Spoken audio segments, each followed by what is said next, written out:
I had been in uniform for more than 20 years, and nothing I'd seen in Iraq, Afghanistan, or Germany prepared me for what waited in Washington. My father's funeral at Arlington looked like every other military ceremony: precision, flags, rifles, a folded banner, but for me it was the end of a life I barely recognized anymore.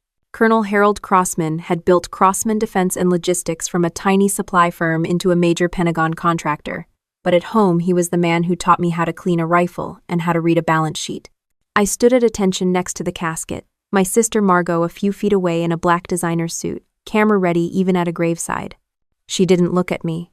We hadn't been close for years. I'd chosen active duty and deployments.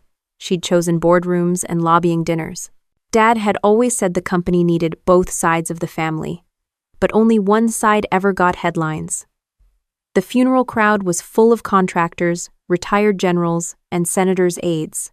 When the last salute was fired and the last handshake offered, Margot disappeared into a black SUV with tinted windows. I drove myself to the law office where the reading of the will would take place. The conference room at Allerton and Fox LLP smelled of leather and expensive coffee. Mahogany table, floor-to-ceiling windows, and a row of suits from the board. I was still in my Class A's. Nobody bothered to hide the way they stared at my ribbons and name tag as if I'd crashed a private club. Margot sat at the head of the table next to the managing partner, legs crossed, scrolling her phone. She had always been good at setting a stage. The lawyer cleared his throat. "We're here to execute the last will and testament of Harold Crossman," he said, and the room went quiet. He read through a few boilerplate paragraphs, and then, without drama, announced that Margot Crossman inherited the controlling shares of Crossman Defense and Logistics, along with $30 million in liquid assets, properties, and associated rights. The suits nodded like they'd rehearsed it. "And to his daughter, Lieutenant Colonel Eveline Crossman," he went on, "he bequeaths." The man hesitated and glanced at Margot, who smirked. "This envelope, I'm sex." He handed me a plain legal-sized envelope. No seal, no wax, no fancy handwriting. Just my name typed in block letters. A couple of the board members exchanged looks. Margot put down her phone and said, "Well, that's fitting, isn't it? The soldier gets the paperwork." I kept my face blank the way the Army had taught me. "That's it?" I asked. "That's all that's specified here," the lawyer said. "There may be other instruments or trusts, but this is the will on file."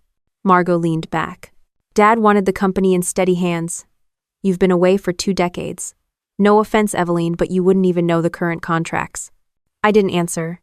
There were a dozen times in my life when I'd been tempted to punch someone. This was one of them.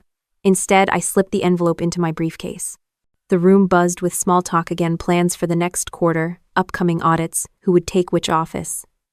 I stood up, straightened my jacket, and walked out without a word.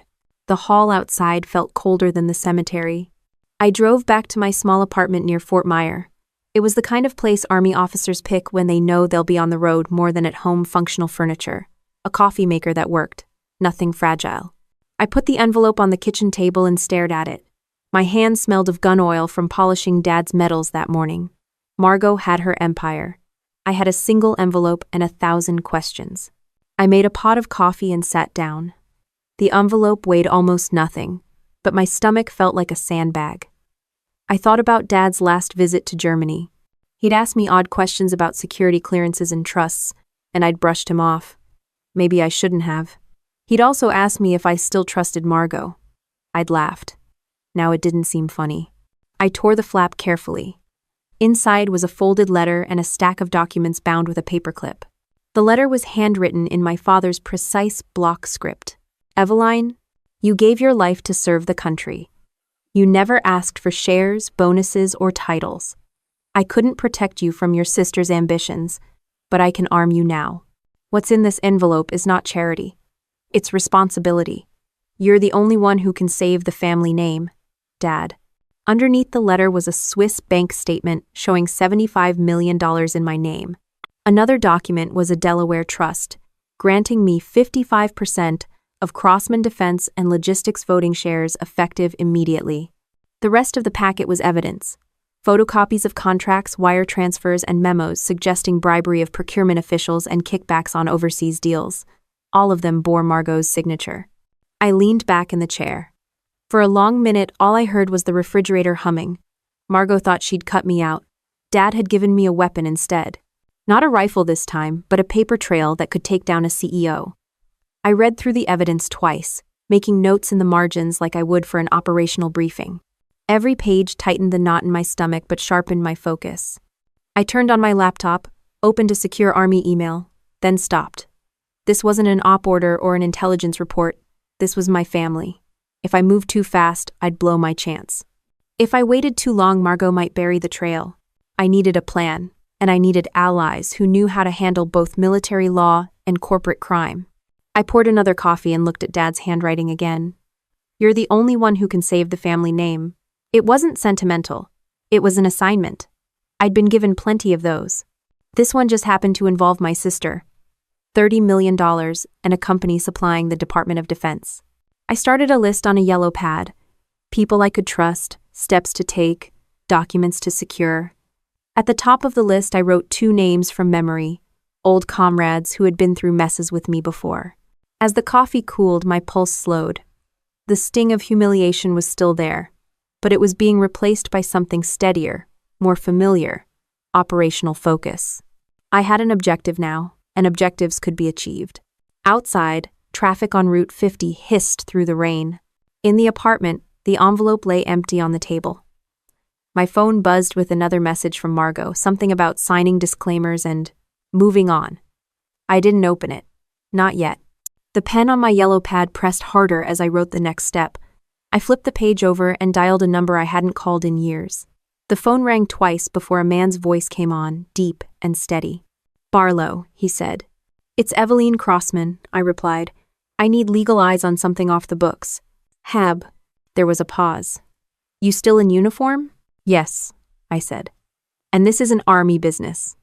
It's personal, but it touches federal contracts." He exhaled slowly. "If it's personal and federal at the same time, it's bad. Meet me where?" "Union Station, South Hall Coffee Bar, 30 minutes. I hung up, stuffed the documents back into the envelope, and locked it inside my go bag. Years of deployments had taught me how to carry sensitive material without drawing attention. I pulled on a plain trench coat over my uniform, left the apartment, and drove through drizzle into DC traffic. Union Station was busy but anonymous, perfect for conversations you didn't want on the record. I spotted James Barlow at a corner table, same square jaw, but heavier now, his tie loosened. He had been a bulldog jag in Baghdad, the kind who read every clause before kicking down a contractor's door with a subpoena. "You look like hell," he said as I sat down. "I buried my father this morning." He nodded and didn't offer condolences. Instead, he slid a coffee across to me. "Show me." I passed him the envelope under the table. He opened it carefully, eyes scanning the Swiss bank statement, the trust papers, and the photocopied contracts. His brow furrowed. 55% voting shares, he said under his breath. "Your sister's cooked." "I need it airtight," I told him. "If this goes public, it has to stick." He flipped to the last page. "This is enough to start, but you're still on active duty. If you move wrong, she'll say you're abusing your position." "That's why I called you," I said. Barlow leaned back. "I'll run the paper through a friend at Treasury to verify transfers. No one knows your name yet. Keep it that way." I glanced over my shoulder. No one seemed to be paying attention. "I also need someone who can dig," I said, "someone who understands military contracts, not just white-collar crime." Barlow smirked. "You're thinking Karen Holt." "Exactly. She still does forensic work out of Quantico," he said. "I'll call her." I handed him a burner phone. "Use this. Don't text me on my Army line." Barlow pocketed it. "You're running this like an op." "It is an op," I said. "Target, my sister. Objective. Stop her from burning down what's left of our father's legacy." We finished our coffee in silence. He left first. I stayed another 5 minutes, shredded a receipt into tiny pieces, and dumped them in separate trash cans. Old habits die hard. Driving back toward Arlington, I thought about Dad's letter. He hadn't given me instructions. He'd given me a live grenade. Margot wouldn't sit still once she sensed a threat. I had to be faster. Karen answered on the second ring. "Holt. It's Crossman. I need a quiet consult." She laughed. Last time you called me, we were stuck in a hangar eating MREs. This time it's worse, I said. Are you free tonight? For you, sure. We met at a nondescript diner off Route 29 where truckers outnumbered suits. Karen arrived in jeans and a leather jacket, still moving like an investigator who didn't trust anyone. Barlow gave me the short version, she said, sliding into the booth. You've got a sister with sticky fingers and a pile of evidence. That's the polite way to put it. Let me see. Nat. I handed her a duplicate set of documents I'd prepared at FedEx, under a fake name. She read fast, lips tightening. She's got a pre-signed contract with Riverdale Veterans Care, Karen said. Effective next week. Your name is on the intake paperwork as a proposed patient. Diagnosis line blank. My jaw clenched. She's already filed to have me declared incompetent? Looks like she's setting it up, Karen said. She'll bring in a compliant doctor, get a temporary guardianship, and by the time you're out of the psych ward, she'll have moved the money. I took a slow breath. How do we stop it? Karen smiled without humor. We build a better trap. You're a colonel. You know how to stage a battlefield. This is no different. She made a list on her napkin. Get a hidden recorder, plant an audio bait, alert a contact at FBI white-collar unit, verify Swiss account. We need to move in phases, she said. First, you act normal. Let her think you're stunned. Second, we gather more evidence. Third, we hand it to the feds before she makes her move. Barlow's handling Treasury, I said. You handle the contracts. I'll handle my sister. Karen nodded. You sure you're ready for this? I've planned logistics for combat brigades, I said. I can plan one operation on K Street. We paid cash and left separately. I drove back through the wet streets, headlights reflecting off puddles. In the glove box sat a tiny digital recorder Karen had given me, smaller than a thumb drive. I flicked it open and closed, thinking about the dinner Margot had invited me to later in the week. Back in my apartment, I spread the documents on the table again. Bank statements, trust deeds, contract copies, and now the Riverdale paperwork with my name typed neatly at the top. The weight of betrayal was heavy but clean. It told me exactly what needed to be done. I drafted an email to Margot on my personal account.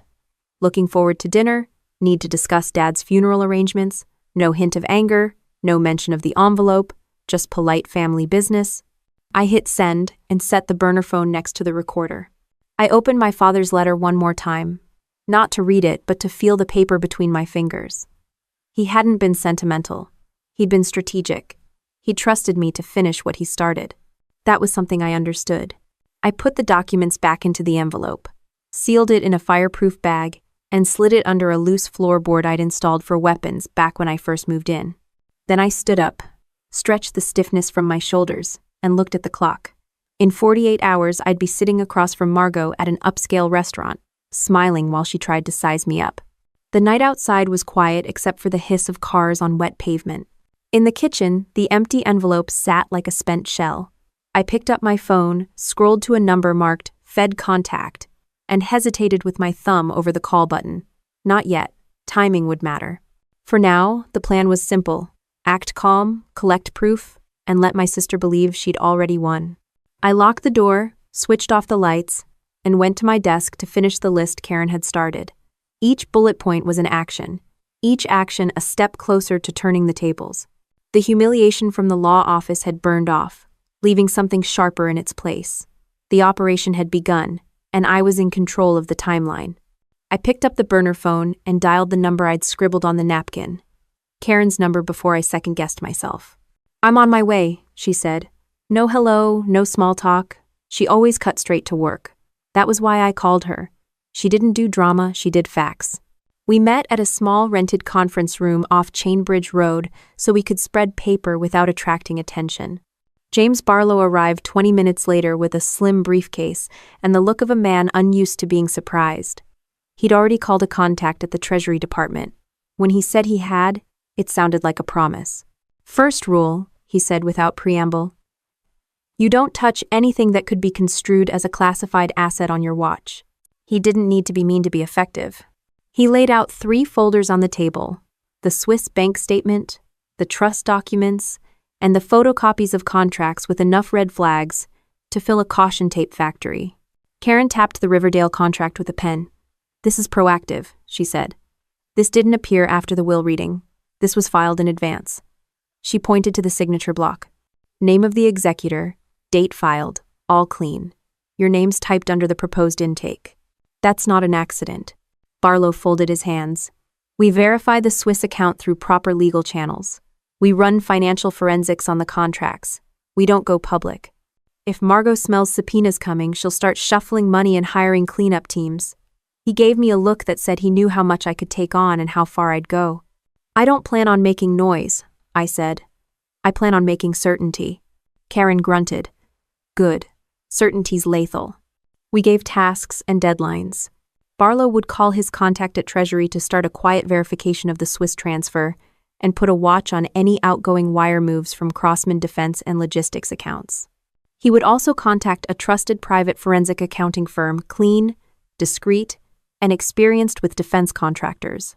Karen would run a corporate trace. She'd pull procurement histories, check subcontractors, and serve a few friendly subpoenas under a DBA that wouldn't flag the family name. She'd also use a friend at the CID who could run a conflict of interest check on the procurement officers Margot had been dealing with. If we find one crooked procurement officer, she said, we'll find a trail. I added items to the list. Secure counsel for personal matters so my military role didn't mix with family business.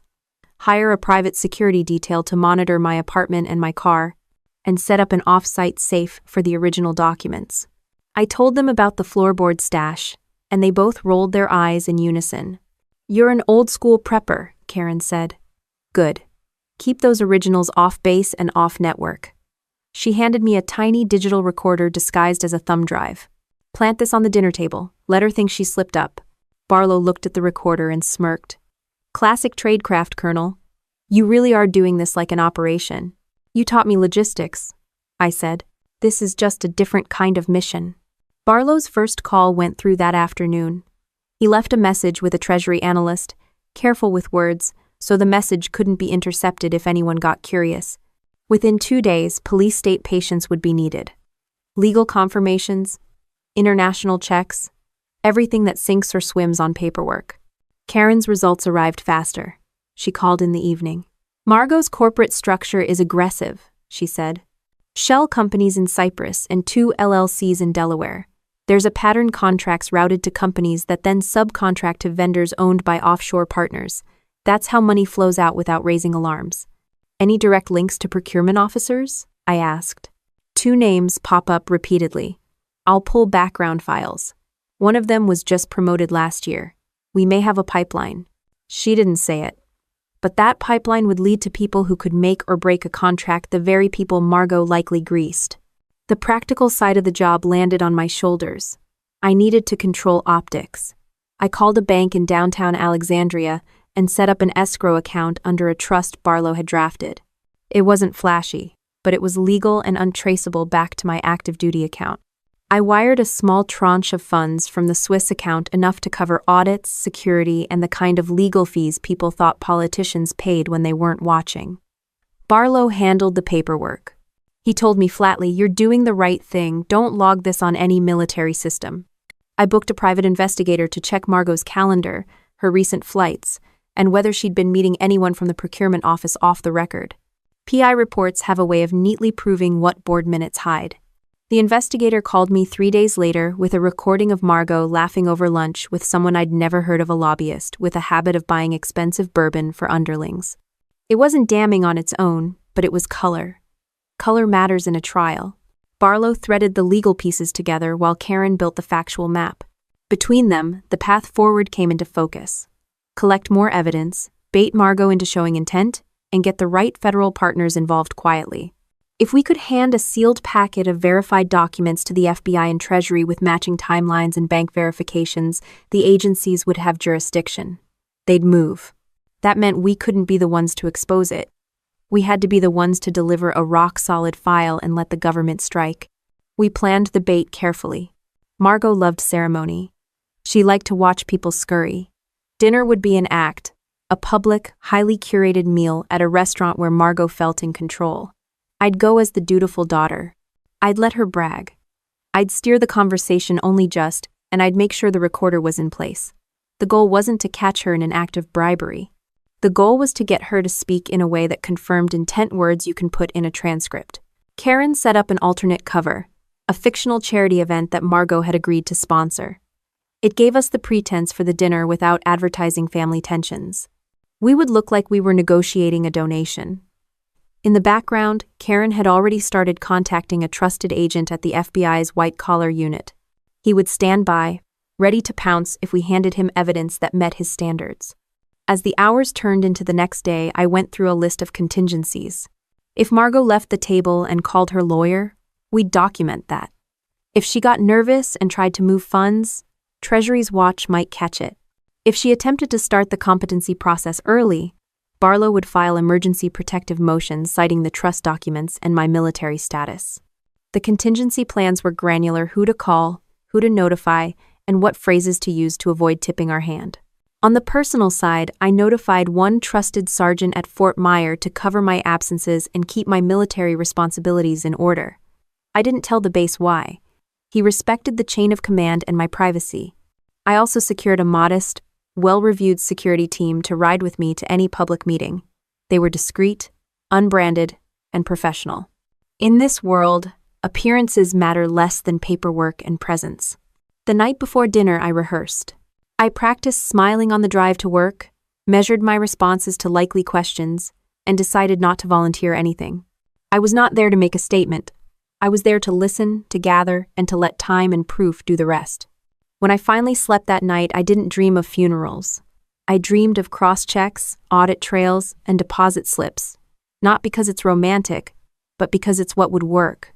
The envelope on my floorboard had gone from symbol to blueprint. I had allies, a plan, and a timeline. Margot thought she'd written the final chapter. She hadn't. She had written an early paragraph in a book I intended to finish cleanly, and by the book. I smoothed out the navy dress uniform jacket and watched the cab's taillights fade from my apartment window.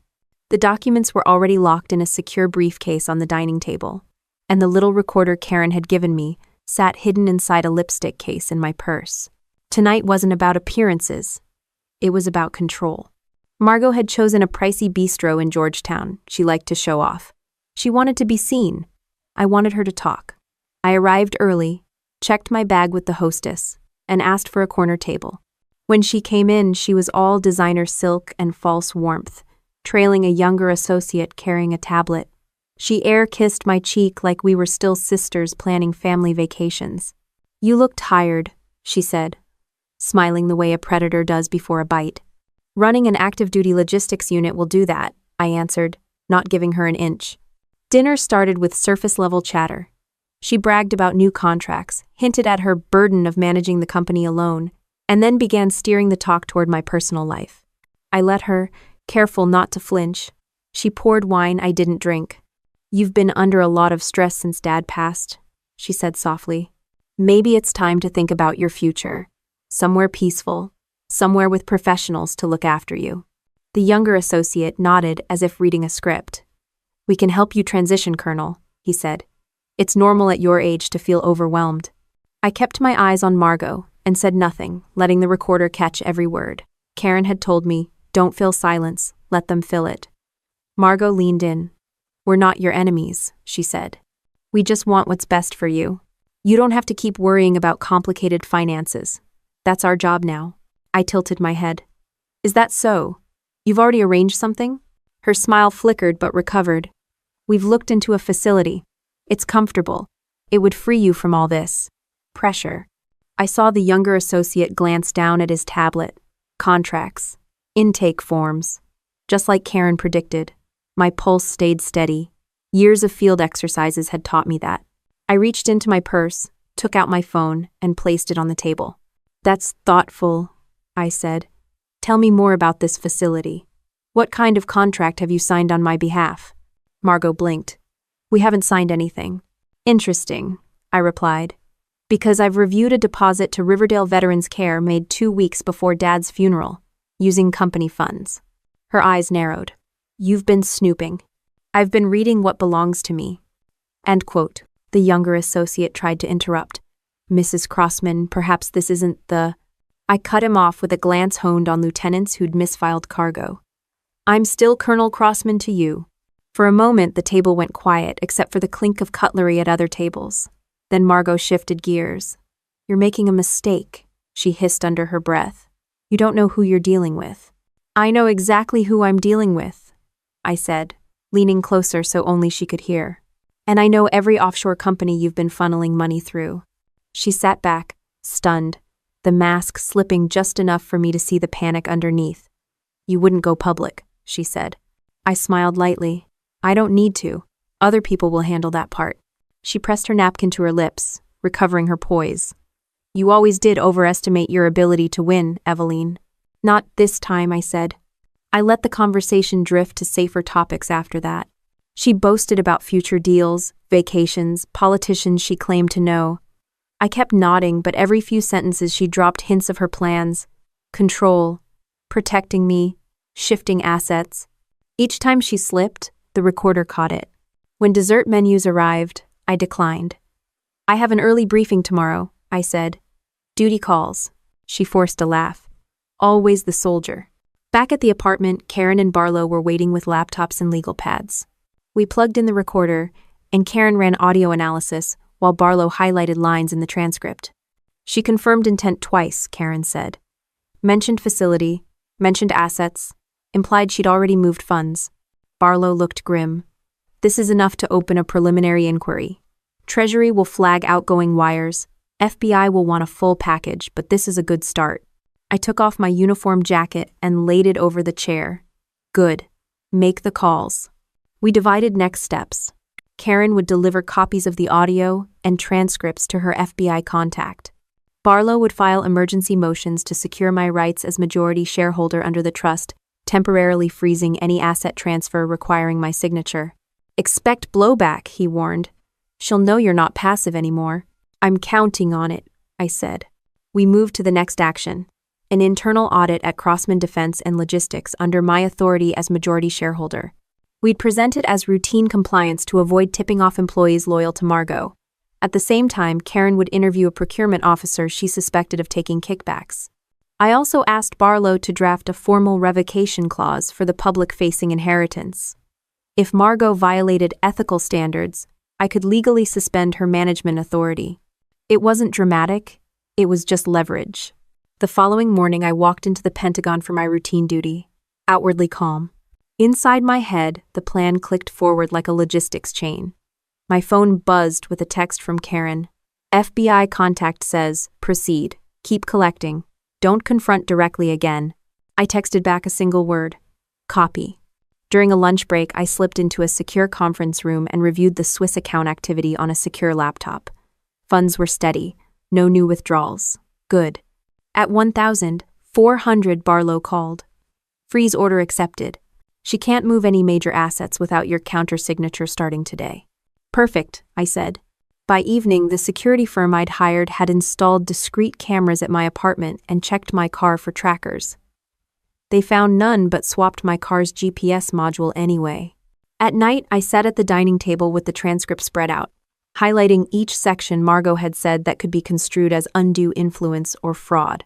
I felt no thrill, just focus. The woman who'd built spreadsheets for troop deployments was now building a case file. Karen dropped by to hand me a flash drive. Bank trace shows $1 million sent to a Delaware LLC 3 days ago. Looks like a slush fund for the facility deposit. We're matching signatures. Good, I said, tucking it into a folder. We'll add it to the file. Barlow emailed an updated legal roadmap. He wrote like a lawyer, but his meaning was simple. Once we had enough, the agencies would move fast. Until then, no leaks, no media. I closed my laptop and looked at the uniform jacket hanging on the back of the chair. Being in the Army had taught me 2 things: discipline and patience. Both were about to pay off. The next morning started like any other, with a black coffee and a run along the Potomac. Halfway through, my phone buzzed. The security team had flagged 2 unfamiliar visitors circling my block in a sedan with tinted windows. They didn't approach my door, but they didn't leave either. By the time I got home, the car was gone. It wasn't panic, it was confirmation. Margot had moved to the next phase. I changed into civilian clothes and sat at the kitchen table. The Swiss account balance blinked from my laptop screen. The funds were untouched. My calendar pinged a wellness visit scheduled for noon, an appointment I hadn't made. The caller ID listed no name, just a local number. At 11:55, the doorbell rang. On my security monitor, Margot stood on my porch with her immaculate hair and her false smile. Next to her was a man in a gray suit carrying a black medical bag. Behind them, a woman I recognized as her assistant held a folder under her arm. I opened the door just enough to block the entrance. "Can I help you?" "Eve," Margot cooed. "You've been so hard to reach. We brought Dr. Connors to give you a quick checkup. Just to be sure you're okay. No fuss." The man extended a hand. "Colonel Crossman, I'm a geriatric specialist. This is a routine cognitive assessment." I didn't move. "I didn't request an assessment." Margot laughed lightly. "You don't have to. We're family. We worry about you." I stepped back just enough to let them inside, but kept the security camera rolling. The two women followed the man as he placed his bag on my dining table like he owned the place. He took out a clipboard and started with a syrupy tone. "We'll just do a few simple questions. What's today's date? Where do you live? Do you remember what you inherited in your father's will?" I looked at him evenly. "It's Wednesday, March 27th. I live at 2380 West Hill, the house I bought myself, not the one you think you control. And I remember perfectly that my sister inherited Crossman Defense and Logistics and $30 million in assets while I received an envelope you called trash." His pen faltered on the paper. Margot's smile stiffened. "Eve, there's no need to be defensive." "And what?" "I'm not defensive," I said. "I'm aware." The assistant stepped forward with a folder. "We just need you to sign a few things power of attorney so we can help manage your affairs." I raised an eyebrow. "And if I don't sign?" Margot's voice hardened. "Don't make this difficult. We're trying to protect you from yourself." I reached into my bag and took out the lipstick case. I set it on the table and clicked it once Karen's recorder was live. "Let's be clear," I said, my voice steady. "My sister Margot Crossman and two associates are in my home attempting to have me sign over legal control of my assets under the guise of a medical evaluation. This is being recorded." The so-called doctor froze. "Ma'am, that's not—" I held up a photo from the folder Karen had given me. It showed him, in the same gray suit, accepting an envelope of cash from Margot's assistant outside a courthouse 2 weeks ago. "How much did they pay you for a false declaration of incompetence?" His face drained of color. I don't know what you're talking about."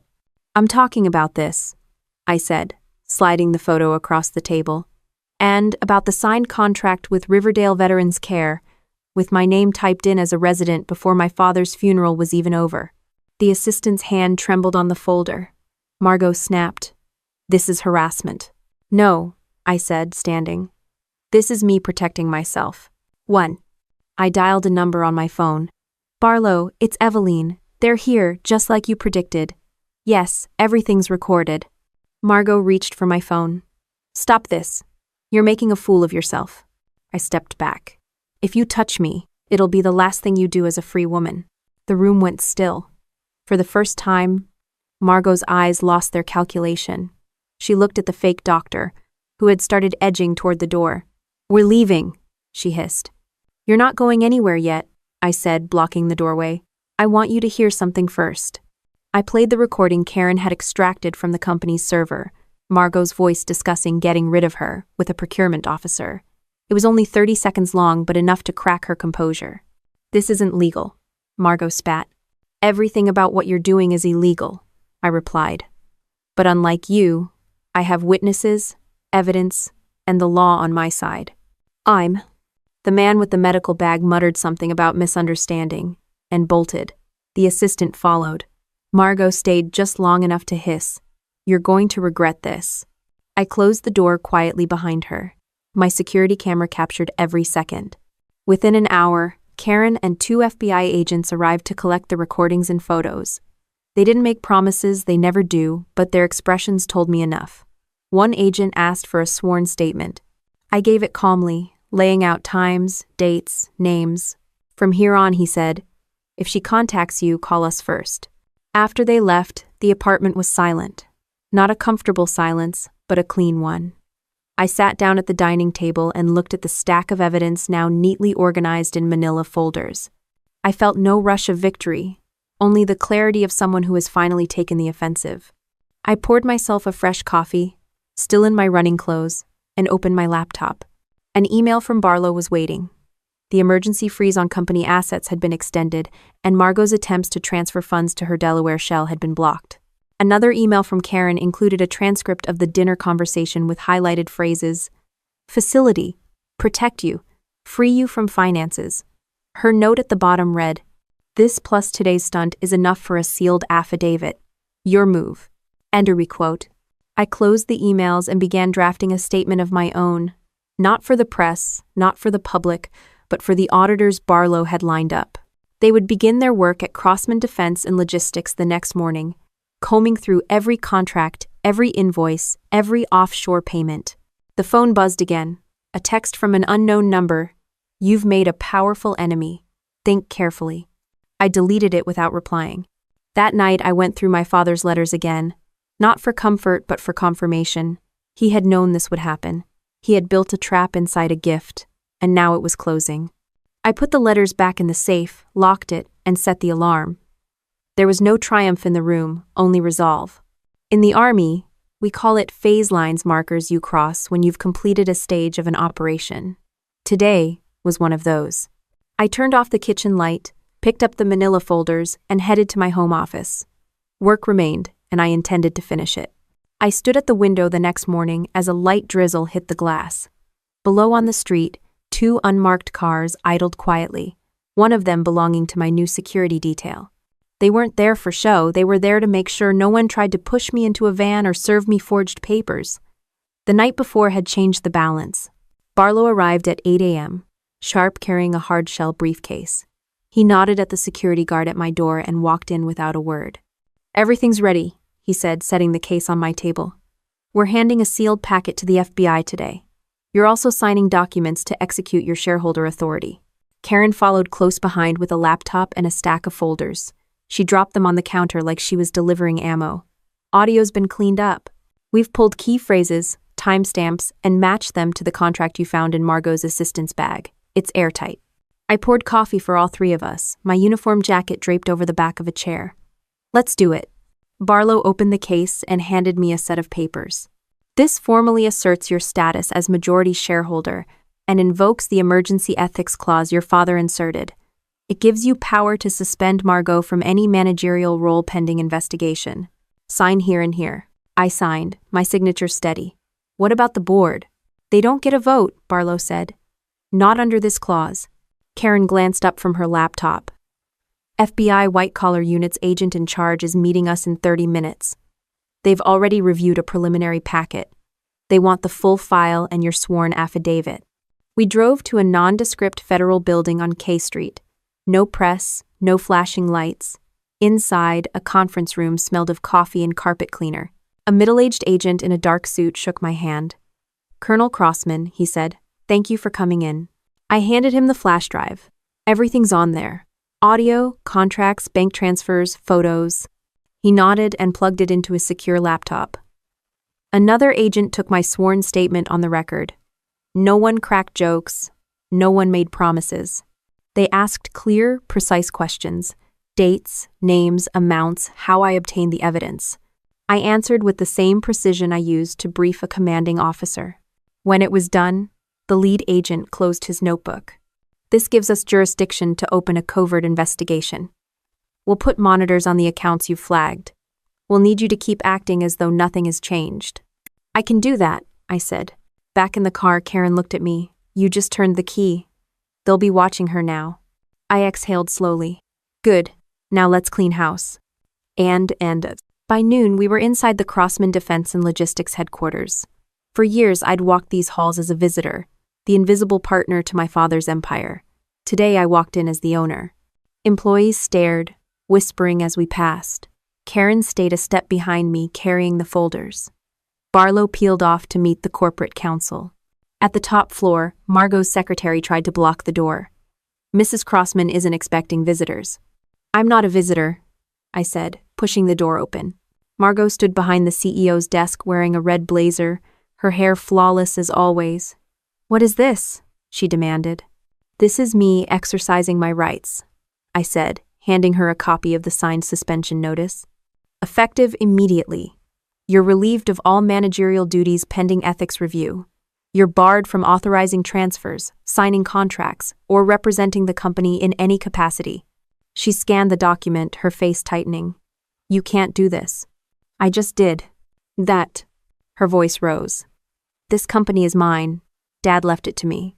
On paper, I said, but legally, I own the holding company, and I've already filed with the state to execute the emergency clause.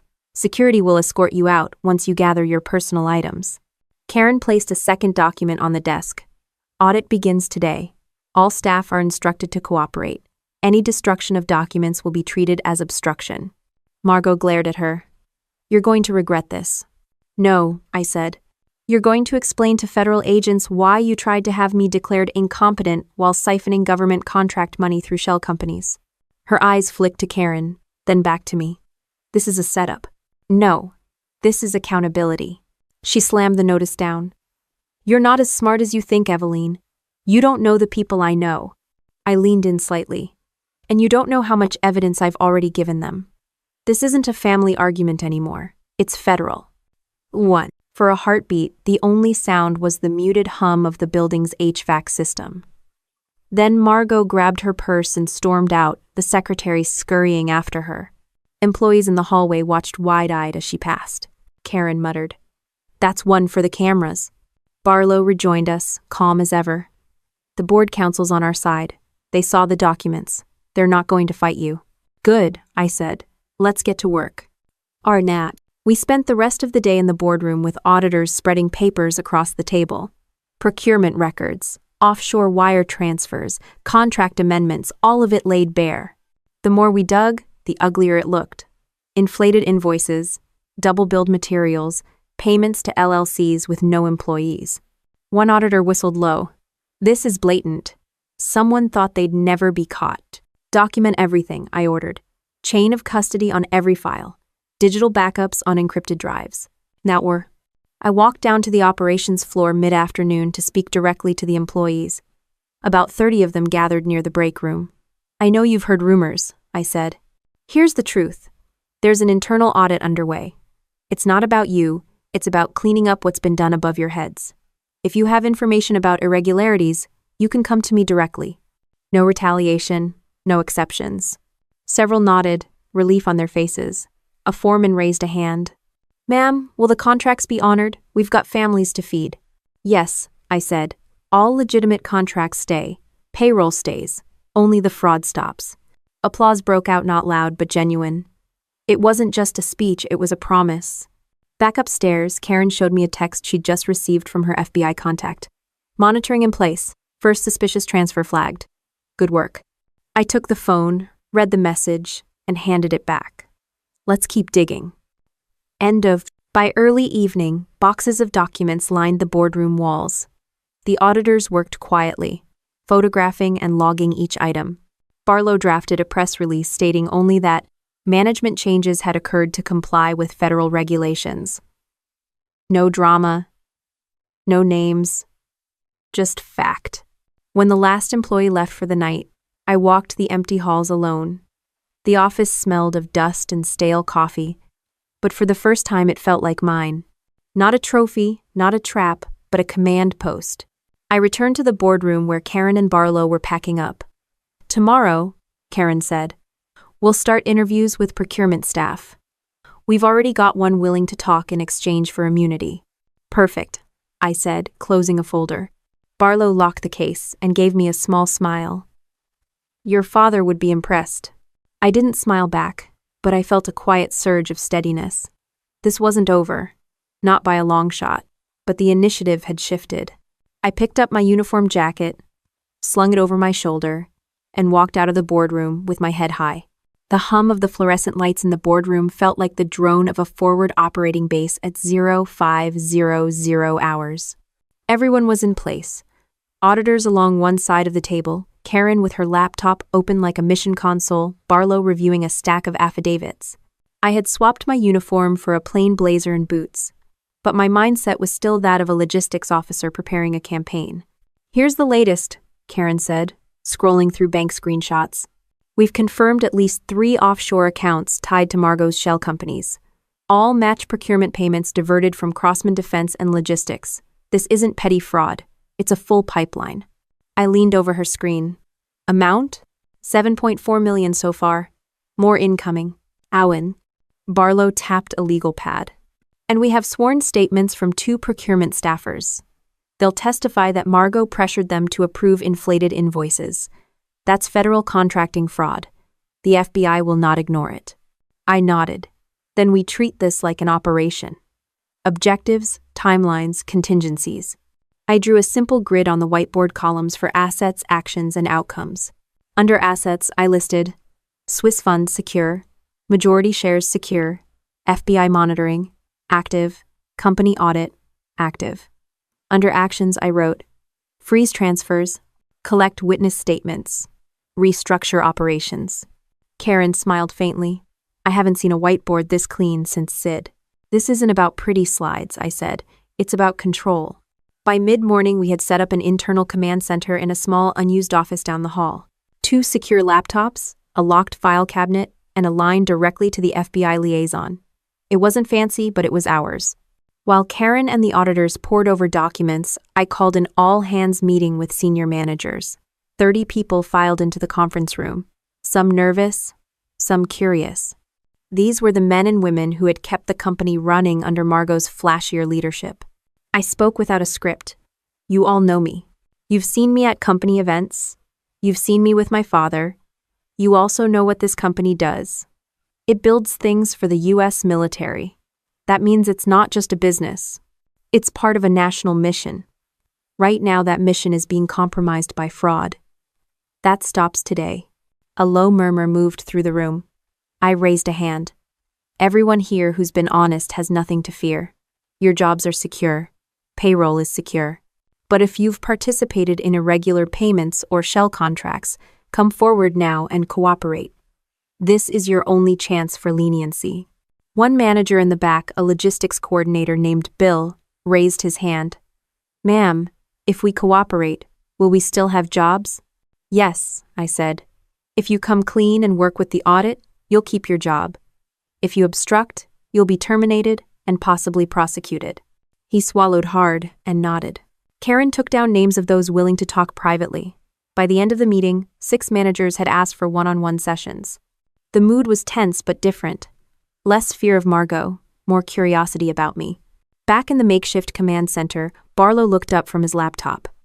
FBI liaison just sent over a sealed order.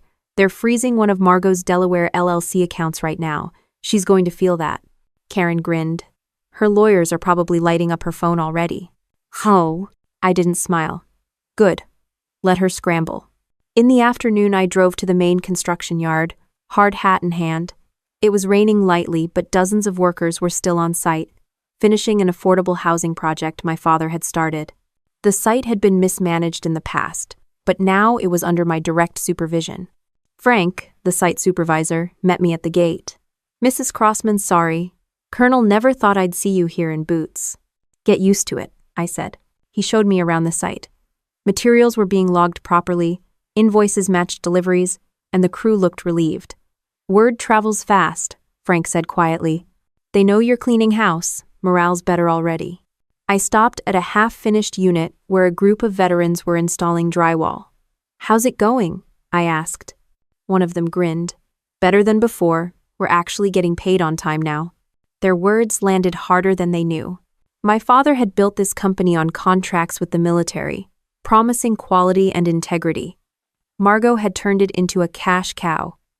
Seeing honest work underway felt like reclaiming ground lost to an enemy. I spent the next hour talking to workers, listening to grievances, taking notes. No speeches, no photo ops, just data for my plan. Back at headquarters, Karen had arranged a video call with the FBI liaison. The agent's face appeared on the screen. Colonel, we've reviewed the new witness statements. They corroborate the bank records. We're expanding the scope to include potential bribery of federal officials. Barlow leaned into frame. We'll have additional documents for you by tomorrow. The agent nodded. We'll be ready. When the call ended, Karen exhaled. This is snowballing fast. Good, I said. Then we move faster. I spent the evening rewriting the company's procurement policy. Effective immediately, all contracts over $50,000 required dual sign-off mine and the CFO's and automatic reporting to the compliance officer. No more single points of failure. Barlow prepared a notice to all vendors, new payment procedures, new audit trails, and a hotline for reporting fraud. It was the corporate equivalent of a rules of engagement brief before a mission. By the time the last employee left, the office felt like a different place. The hallways echoed with the low buzz of staff realizing the old order was over. Karen closed her laptop and stretched. "You're running this like a battalion." "That's the only way I know," I said, glancing at the whiteboard now filled with action items checked off in red. She gave a short laugh. "Margot won't see this coming." I didn't answer. My focus wasn't on Margot anymore. It was on the mission. Secure the company, protect the employees, hand the evidence to the feds, and make sure every dollar stolen was traced. As I left the building, my security detail fell in behind me without a word. The city lights reflected off the wet pavement. For the first time in weeks, I felt the kind of clarity I only get on deployment. Objective defined, allies in place, execution underway. The elevator doors opened to the penthouse restaurant, soft jazz spilling out into the hallway.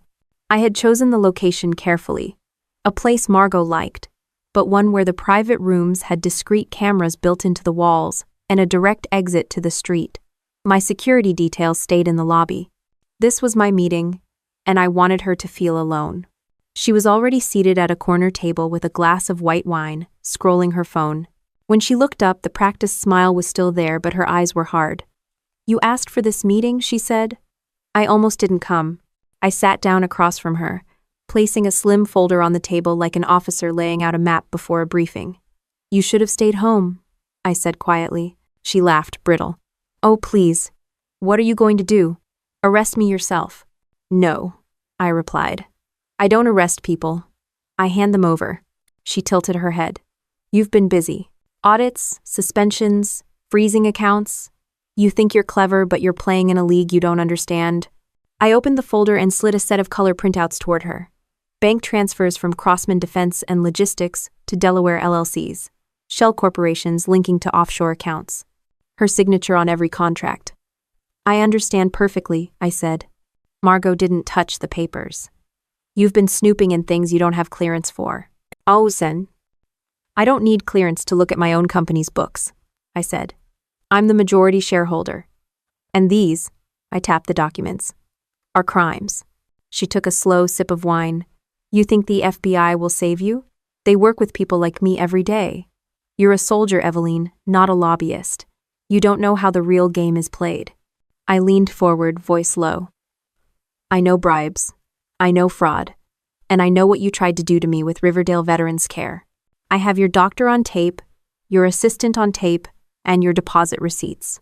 For the first time, her hand trembled slightly on the stem of the glass. "You're bluffing."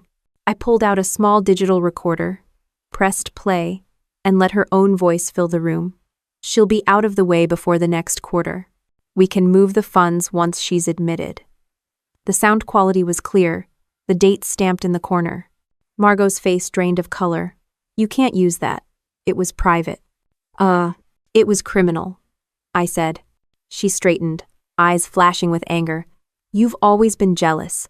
Dad trusted me with the company because I'm competent. You're just a uniform with no understanding of business." I smiled faintly. "Competent people don't need to bribe procurement officers. Competent people don't set up shell companies. Competent people don't try to have their sister declared incompetent to steal her inheritance. And she slammed the wine glass down hard enough to crack the stem. "This is a mistake," she hissed. "I have friends who can make this disappear." "That's the difference between us," I said. "I don't need friends to make things disappear. I need evidence to make things stop." I closed the folder and stood. "This is the last courtesy you'll get from me. Resign voluntarily, return the diverted funds, cooperate with the investigation, or the FBI will do it for you." She stayed seated, breathing hard. "You think you're some kind of hero," she said. "You're nothing without me." I didn't reply. I turned and walked toward the door. Behind me, her voice rose, sharper now, shouting something about betrayal and family. I kept walking. Outside, Karen was waiting in an unmarked sedan. She drove off without asking questions until we were a few blocks away. How'd it go? She's rattled, I said. She knows we've got her. Karen handed me a tablet. FBI just sent an update. They intercepted an attempt to move $5 million from one of her offshore accounts this morning. Treasury froze it. They've also started quiet interviews with her procurement contacts. 2 already flipped. I scrolled through the updates. Good. Keep pressure steady. No leaks. Back at headquarters, Barlow was waiting with another stack of papers. We've filed for full control of the board, he said. With Margot suspended and under investigation, you're officially CEO. The board voted unanimously this afternoon. I blinked. That was fast. They've seen the writing on the wall, Barlow said. They want stability. They want contracts to keep flowing. You're it. I set the papers on the desk, feeling the weight of a new command. This wasn't a promotion I'd sought, but it was a battlefield I'd been dropped onto, and like any battlefield, it demanded clear orders. First, I said, payroll stays on time. Second, cancel any outstanding contracts with shell entities flagged by the auditors. Third, start recruiting replacements for anyone implicated. We need clean leadership before the feds announce anything. Karen tapped a note into her laptop. Also, your speech to the staff tomorrow. They'll expect direction from you as CEO. I nodded. Draft me bullet points. Keep it simple: accountability, transparency, future of the company. That. As the office emptied out for the evening, I walked the halls again. Employees glanced up from their desks, some smiling faintly, some wary. I stopped at a display of framed photos. My father breaking ground on the first Crossman warehouse, a ribbon cutting at a VA hospital, me in uniform at a company event years ago. For a moment, the images felt like a chain of command reaching through time, and I was the next in line. Karen joined me. She won't go quietly, she said. She doesn't have to, I replied. She just has to stop. We spent the next 2 hours finalizing the handover.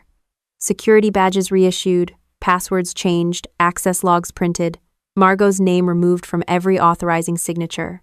By nightfall, the company's internal systems recognized me as the sole executive authority. In my new office, her old office, I opened a drawer and found a bottle of scotch and a crystal glass. I poured one finger, not as a toast but as a marker. My father's handwriting still echoed in my head. You're the only one who can save the family name. I didn't drink it. I set it on the desk, untouched, and pulled out the speech draft Karen had sent. It was short, direct, no jargon. We will operate with integrity. We will support veterans. We will honor our contracts and our employees. We will not tolerate fraud. I leaned back in the chair and looked at the city lights. Margot thought she had me cornered, but she had underestimated how much a soldier learns about patience, logistics, and timing. Down in the lobby, my security detail shifted positions. Upstairs, the auditors finished boxing documents for the FBI courier. The company was no longer a playground for my sister's schemes. It was an active zone of accountability. I shut off the desk lamp and left the office, the untouched glass of scotch catching the last glint of light. Rain slicked the pavement outside Crossman headquarters as I left the building at dawn. The street smelled of wet concrete and diesel. Karen had been up all night with the FBI liaison prepping the final phase. We weren't chasing Margot anymore. We were steering her. Back inside my apartment, the kitchen table was covered with printouts, offshore wire attempts, procurement officer statements, and draft contracts for a new vendor Margot had been planning to use. It was the bait Karen and I had designed: a fictional subcontractor, complete with a fake website, shell address, and an irresistible offer. If Margot took it, she would be caught moving money under active federal monitoring. Karen arrived with 2 coffees and a hard case of equipment. All set, she said. Our ghost company has an account at a bank Treasury controls.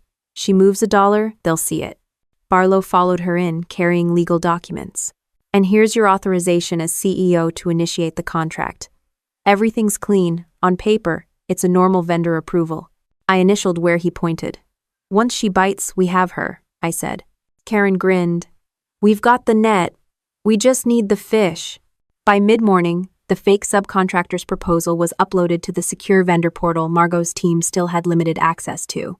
It looked like easy money, inflated invoices, low oversight, high margin, classic bait. I spent the afternoon walking the operations floor, calm and visible. Employees needed to see me steady. Meanwhile, Karen sat in the command center watching Treasury's live alerts. At 3:47 p.m., her phone buzzed. She raised her eyebrows. She logged into the portal from an unregistered IP. She's looking at the proposal. Barlow glanced at me. She'll test the waters first. Let her, I said. At 4:12 p.m., another buzz. Karen's grin widened. She just initiated a transfer to the ghost company. $50,000 as a deposit. That's it, I said. Chain of evidence secured. Karen typed rapidly, sending the alert to the FBI liaison. They're moving, she said. Agents en route to her location now. I didn't celebrate. I checked my watch. Margot was supposed to be at a meeting with a lobbyist downtown. The FBI had her under surveillance. If she tried to push more funds or contact her crooked doctor again, they'd be ready. At 5:30 p.m., my burner phone rang. It was the FBI agent. Colonel Crossman, we've got her, he said. She's at a private club on M Street transferring funds in real time. We've secured warrants. Our team is going in. I exhaled. Understood. Karen muted her laptop and looked at me. It's happening. I sat back, the tension in my shoulders heavier than a rucksack. Good. Document every second. Barlow's phone buzzed with a news alert. A small army of agents just walked into that club, he said quietly. On the live feed Karen had patched from the liaison's encrypted line, we saw still frames. Margot at a mahogany bar, tablet open, her assistant next to her. Agents moving in quietly, hands on shoulders, confiscating devices. It wasn't dramatic like TV. It was quiet, efficient, decisive. Karen's voice was low. They're seizing the tablet. Confirmed transfer to Ghost Company. She's caught making an illicit payment to a shell under federal watch. I stared at the screen. My sister's face looked pale, her mouth open mid-protest as an agent showed her the warrant. She wasn't handcuffed yet. White-collar arrests seldom start with cuffs, but the photo said enough. Chain of custody? I asked automatically. Secure, Karen said. Treasury, FBI, and our legal file all match timestamps. Barlow closed his briefcase. This will go to indictment fast. I turned off the monitor. Then we moved to the next step here. That evening, as word trickled back from the FBI, I held a quiet meeting with senior staff in the same boardroom where Margot had once presided. Margot Crossman has been detained by federal agents, I said simply. The company is cooperating fully with the investigation. Your jobs are safe, your contracts are safe. We are not shutting down. A murmur went through the room. Shock, relief, some disbelief. I let them talk for a moment, then raised a hand. This company will be restructured to operate with transparency. No more shell vendors, no more backdoor deals. We're going to run it like my father intended and like our clients deserve. They nodded. Someone in the back said, About damn time. After the meeting, Karen handed me a flash drive. Everything we've collected, including today's operation, she said. Backup copy for your safe. I took it, slipping it into my pocket. Thank you. I win. She gave me a tired smile. This is the cleanest sting I've ever run without a badge. You've still got the instincts, I said. Later that night, sitting alone in my new office, I looked out over the city lights. My uniform jacket hung on a coat rack near the door. On the desk lay 2 stacks. One of evidence, one of new contracts for legitimate vendors. One pile was the past, the other was the future. I picked up my father's old fountain pen and signed the first clean contract. It felt heavier than any signature I'd ever made. Not a battle won, but a position secured. My phone buzzed with a text from the FBI agent. Margot in custody, cooperating. Assets frozen. Investigation ongoing. I stared at the words for a long moment, then put the phone face down. No rush of vindication, no victory dance. Just a deep breath and the knowledge that the trap had closed cleanly, by the book, without blood. In the quiet of the office, the clock ticked steadily. Outside, the rain had stopped, leaving the streets dark and gleaming. For the first time since my father's funeral, I felt the weight on my chest shift from burden to responsibility. The first Monday after Margot's arrest, the headquarters of Crossman Defense and Logistics felt like a completely different building. No whispering in the halls, no nervous looks at locked doors, just employees walking briskly with files in hand, compliance officers moving through departments, and auditors packing the last of the confiscated records for the FBI courier. The hum of quiet, focused work was like the low sound of an engine finally running smoothly after being stripped down and rebuilt. I walked into the boardroom wearing my uniform jacket again. Not for show, just a reminder to myself and to everyone else of why this mattered. Barlow was already at the head of the table with a stack of reports, and Karen stood by the screen with a presentation open. "Status?" I asked, setting my coffee down. Barlow flipped through the top report. Payrolls stable, contracts with clean vendors renewed, suspicious vendors canceled. We've begun refunding overpayments to the Department of Defense under voluntary disclosure. That buys goodwill. Lee. Karen pointed at the screen. FBI investigation is ongoing, but you're no longer a subject. You're a cooperating party. Treasury has confirmed the Swiss funds as clean inheritance, so you're free to use them for legitimate purposes. I nodded once. Then it's time to turn the company around. Haspit. We spent the morning mapping out a new structure. Transparent procurement, mandatory ethics training, an independent compliance committee, and a veterans employment program that would recruit directly from bases and VA centers. This isn't just for PR, I said. This is going to be our operating DNA. Karen clicked to the next slide. We've also set up the Crossman Veterans Foundation for Women in Service, as you asked. It's a 501c3 board composed of retired female officers and corporate partners. Initial endowment can come from the Swiss account. Barlow handed me a draft of the foundation's charter. "This is what your father probably hoped for," he said.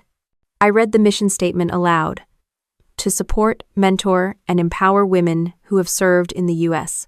Armed Forces through education, housing, and career advancement. The words felt solid in my mouth. "Good," I said. "File it." End quote. We scheduled the launch for 2 weeks out. Not a gala, not a press circus, just a straightforward announcement at the company headquarters with veterans and staff present. Karen handled the logistics with the precision of a field officer. Invitations went out to female veterans groups, military family associations, and select press. No senators, no lobbyists. The day of the launch dawned clear and cool. Rows of folding chairs filled the front lobby. American flags lined the walls, but nothing was overproduced. Employees stood shoulder to shoulder with veterans in civilian clothes. The atmosphere felt like a muster before a deployment. Quiet, respectful, purposeful. I stepped up to the podium. Cameras clicked, but there were no bright lights in my face. "Good morning," I began. "Many of you know me as Colonel Eveline Crossman. Some of you know me as your new CEO. I want you to know me as something else, as a fellow servant of this country who believes that integrity isn't negotiable." Murmurs stilled. This company was built to supply our military. That means every part we ship, every dollar we spend, every contract we sign is a promise to the people who wear the uniform. In recent months, that promise was broken. That ends now. I took a breath. Today we're launching the Crossman Veterans Foundation for Women in Service. This isn't charity. It's an investment in the people who've invested their lives in our country. We'll provide scholarships, housing assistance, and career pathways for women leaving active duty. We'll partner with companies that value integrity as much as we do. The applause that followed wasn't loud or staged. It was steady, genuine. I saw a few of the female veterans wipe their eyes. After the speech, Karen guided small groups of press through the new compliance center, showing them the hotline, the audit process, the independent committee's office. Barlow handed out one-page fact sheets.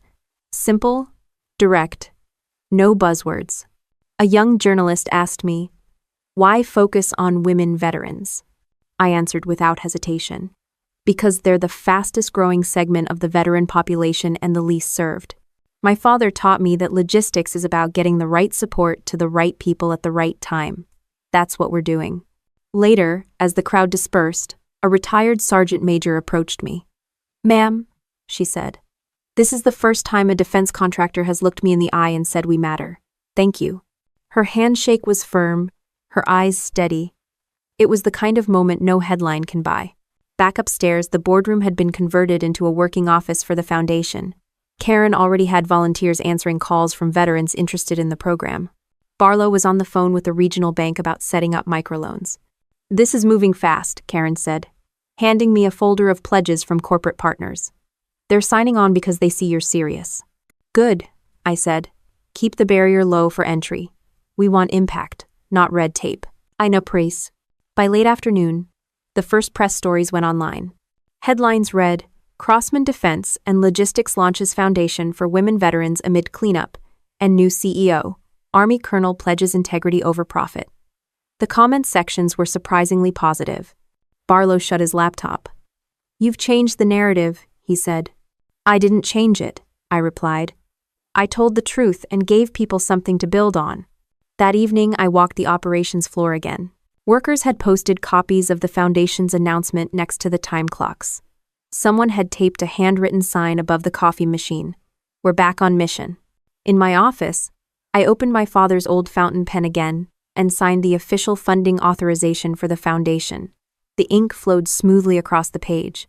Not a payout, not hush money seed capital for a future my father would have recognized.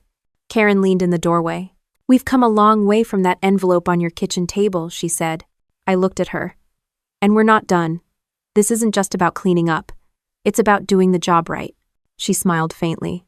That's why it's working. I placed the signed document in a fresh folder labeled Foundation and slid it into the drawer. The sound it made paper against wood was the sound of something real being built. Outside, the evening sky turned a pale gold over Arlington. Inside, the company and the foundation moved forward, gears meshing, no wasted motion. For the first time since my father's funeral, I felt like the Crossman name stood for something solid again. The courthouse in downtown D.C. smelled of marble polish and paper. Rows of wooden benches creaked as people shifted. I sat in the front row in uniform, my hair pulled back, a legal pad balanced on my knee. This wasn't a trial. It was a sentencing hearing. Margot sat at the defense table in a gray suit, her trademark poise cracked but not gone.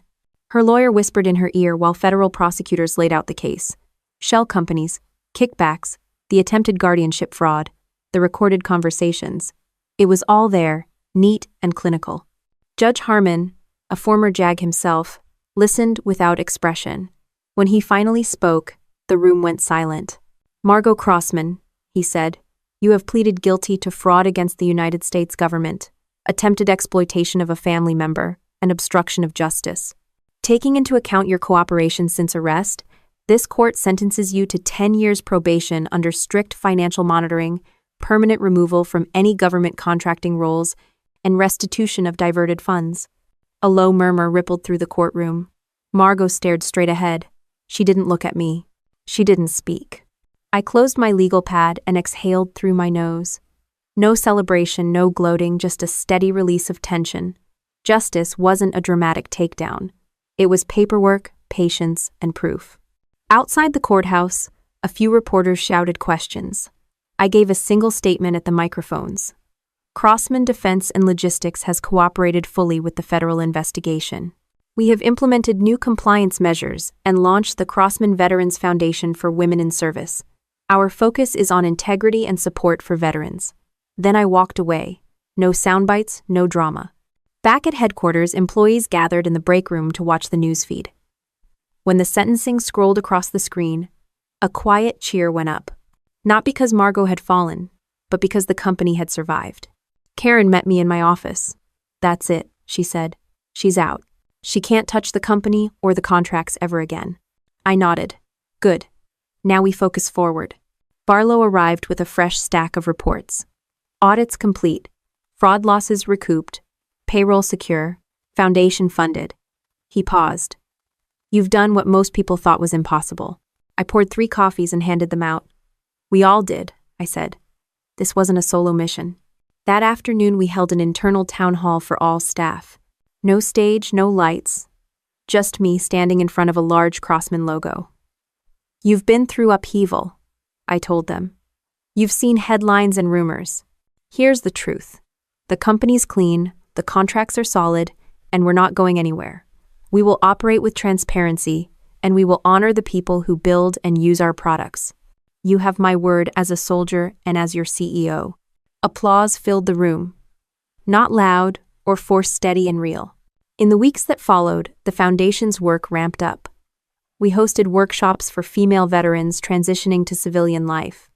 We set up partnerships with housing nonprofits. We launched a mentorship program pairing junior officers leaving the service with corporate leaders. Each time I attended an event, I spoke briefly and directly, avoiding corporate jargon. This isn't charity, I'd say. This is logistics, getting resources where they're needed most. Oh, one afternoon at a small ceremony, a young Navy veteran hugged me. "You don't know what this means," she said. "I thought I'd be on my own after discharge. Now I've got a plan." Her words hit harder than any press coverage. This was the real payoff. Not headlines, but lives stabilized. Karen kept handling the operational side with the same sharpness she'd used in CID. Barlow became the quiet architect of the company's new compliance culture. Together we moved from crisis management to building something sustainable. A month after sentencing, I received an official letter from the Pentagon. The Department of Defense was awarding Crossman Defense and Logistics a new long-term contract under its reformed procurement rules. The letter cited exemplary cooperation and renewed commitment to integrity. I read it twice, then called a meeting with senior staff. "This contract isn't a prize," I told them. "It's a responsibility. We're going to fulfill it by the book. Every invoice, every part. No shortcuts." That night, after the building emptied out, I walked the quiet halls. The foundation office was still lit. Volunteers on phones speaking softly to veterans in need. Down the corridor, engineers were staying late to finish specs for a new project. The company wasn't just surviving, it was alive. I stopped at the display case where my father's medals hung next to a photo of him cutting the ribbon on the first Crossman warehouse. For a long moment I stood there, the sound of muted voices and keyboard clicks echoing down the hall.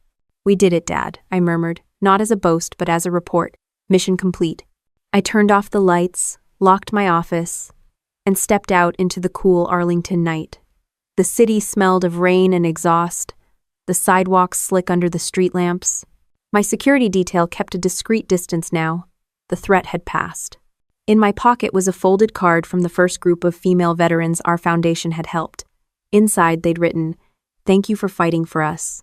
I hadn't expected thanks, but holding it, I felt something shift less like vengeance, more like closure. As I walked toward my car, I realized I'd come full circle. From a funeral, where I'd been humiliated, to a courthouse where justice was handed down, and now to a company and a foundation built on something better than revenge. It wasn't about winning against Margot anymore. It was about building something she never could. I started the engine, the headlights cutting through the damp night. Another day's work waited tomorrow, but tonight the road ahead was clear.